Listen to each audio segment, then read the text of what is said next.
The Jindal School of Government and Public Policy decided that from August 2020, we'll offer a unique undergraduate program in the country that we are calling BA Social Science and Policy.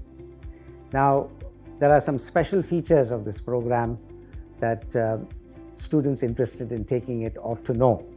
Firstly, we are using social science in the singular, to make a reference to a whole group of disciplines which conventionally comprise economics, politics, sociology, anthropology, philosophy, political philosophy.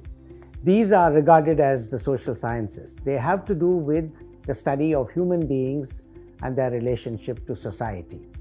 Now, what's unfortunately happened over the years in education is that disciplines have got compartmentalized. So people focus on politics or political science, as it's called in some places. Some others focus only on economics. Some others take up sociology. But you don't get a holistic understanding about human beings in their relationship to society. Now, at an undergraduate level, I think it's important that we overcome this compartmentalization. We look at an understanding of how people connect to society, and that they learn enough about the insights from each of these key disciplines to become well-educated people who could at a later level choose to specialize in one or the other social science, right? So, and the aim here is that you need to grasp these disciplines and the insights from these disciplines holistically, and you need to be able to apply that knowledge for policy purposes. You see, knowledge is of two kinds. One, knowledge for its own sake, knowledge builds on itself. And the other is knowledge that you put to practical use. So our emphasis in this program is that our students should be able to apply this knowledge for practical purposes, which is why the emphasis on policy.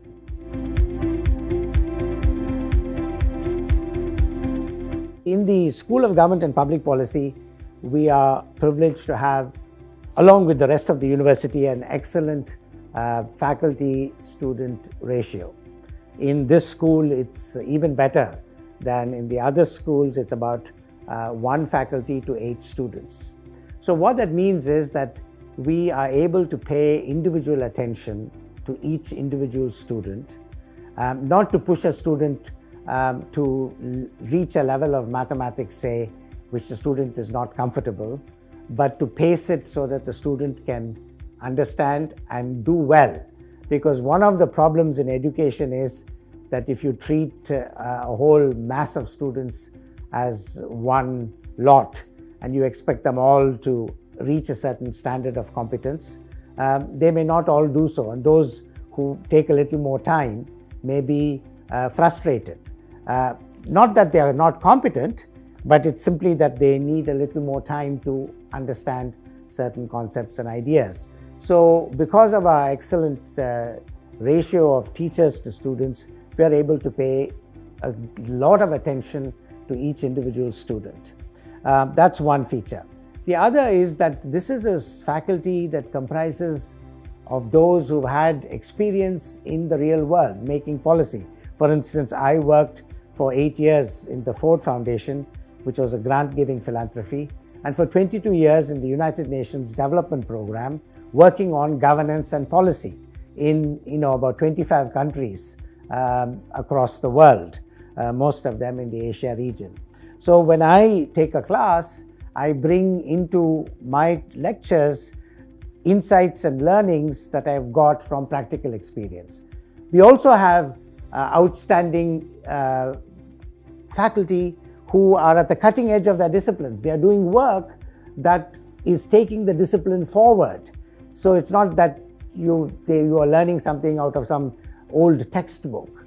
The knowledge that we impart to our students is absolutely current and relevant, and it raises critical questions, such as why did the entire profession of economics miss out that there was a 2008 financial crisis around the corner?